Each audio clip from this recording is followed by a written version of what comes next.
Welcome to day 3 of understanding and reading Quran together. سورہ فاتحہ lesson number 2.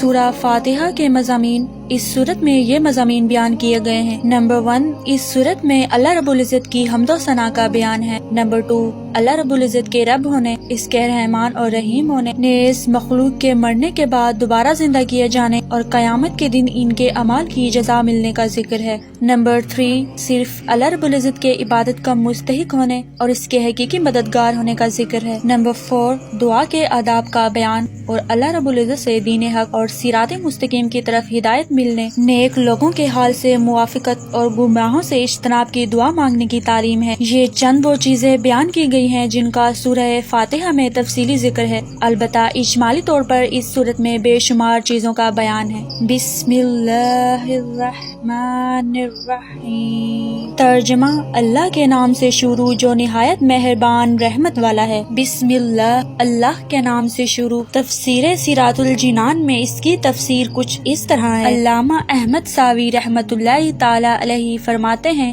قرآن مجید کی ابتدا بسم اللہ سے اس لیے کی گئی تاکہ اللہ رب العزت کے بندے اس کی پیروی کرتے ہوئے ہر اچھے کام کی ابتدا بسم اللہ سے کریں. اور حدیث پاک میں بھی اچھے اور اہم کام کی ابتدا بسم اللہ سے کرنے کی ترغیب دی گئی ہے. چنانچہ حضرت ابو ہریرہ رضی اللہ تعالی عنہ سے روایت ہے، رسول اکرم صلی اللہ علیہ وآلہ وسلم نے ارشاد فرمایا، جس اہم کام کی ابتدا بسم اللہ الرحمن الرحیم سے نہ کی گئی تو وہ ادھورا رہ جاتا ہے. لہٰذا تمام مسلمانوں کو چاہیے کہ وہ ہر نیک اور ہر جائز کام کی ابتدا بسم اللہ الرحمن الرحیم سے کریں. اس کی بہت برکت ہے. الرحمن الرحیم، جو بہت مہربان رحمت والا ہے. اس کی تفسیر کچھ اس طرح سے ہے. امام فخر الدین رازی رحمت اللہ تعالی علیہ فرماتے ہیں، اللہ رب العزت نے اپنی ذات کو رحمان اور رحیم فرمایا تو یہ اس کی شان سے بعید ہے کہ وہ رحم نہ فرمائے. مروی ہے کہ ایک سائل نے بلند دروازے کے پاس کھڑے ہو کر کچھ مانگا تو اسے تھوڑا سا دے دیا گیا. دوسرے دن وہ ایک کلہاڑا لے کر آیا اور دروازے کو توڑنا شروع کر دیا. اس سے کہا گیا، تو ایسا کیوں کر رہا ہے؟ اس نے جواب دیا، تو دروازے کو اپنی عطا کے لائق کر